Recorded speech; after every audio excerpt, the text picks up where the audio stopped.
Konnichiwa, Kawaii Critic here to review RWBY Volume 5, Episode 8, Alone Together. So, unlike last week, instead of doing a quick recap of a recap, which was kind of unnecessary and super short, but now we have at least some things going on that are worth talking about. Whew! So anyways, RWBY, Weiss, and Yang are outside chilling, as you can see, and they're having a nice little bit of coffee. So when RWBY wishes that Blake had been with them in this very moment, Yang is still upset over the choice she decided to make back when they were fleeing, or when she was, Blake that being.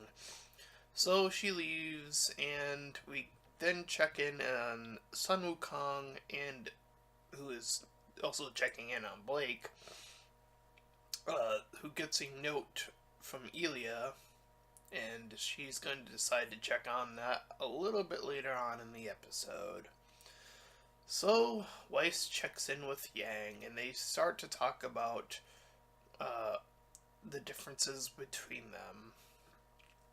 Now, in this episode, I find interesting, or at least for me, I had mentioned when they had first saw each other, there was this little hint of shipping when they hugged, and it was more so the way that Weiss said that she missed her that made me feel that way.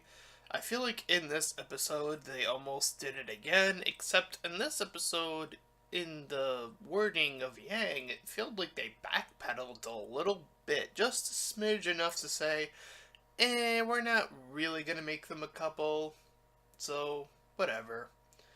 So there's that, which I don't know. I kind of felt like they could have been a thing. So it's a little bit of a disappointment that in this episode it makes it feel like they're shutting that down completely. Anyways, Weiss talks about how, her family's all broken and messed up, and how she thought, the decision that Blake made was the right one, and Yang cries about that. And Weiss does feel like Blake will come back on her own terms. And then that's when RWBY decides to check in. Speaking of checking in, Blake checks in with Ilya, but Ilya has a plan of attack as she sends up three other Faunus after her. They take her down. So this lady, I believe her name was Trivia or something like that, who has like this web-like power, takes her down or holds her down.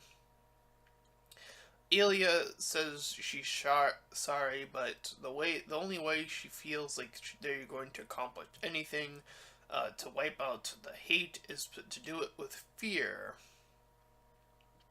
Like that's worked in the past. Anyways, Ilya wants to send Blake to Adam alive. So, in a turn of events, Ilya is the one who admits that she had feelings for Blake. And yes, I am aware that RWBY itself, the Rooster Teeth Act, confirmed that there would be some sort of couple, quote unquote, that would be the same gender. So it seemed like they're trying to hint at that it might be Ilya and Blake, even though that, at least in this current state, they are on opposite sides right now. Although, even in the opening, they kind of showed off that one gay couple, the two dudes, but that wasn't really anything, so, except, just that one image, so, I would like to see the couples, please, at some point. Anyway, that aside, so that's going on. Anyways, Sun Wukong attacks from above and helps Blake get to her feet and back into the attack to get to her family. So we see that Blake's mother is fighting back, and the father is fighting back as well. He's fighting off more of the White Fang members that are attacking them.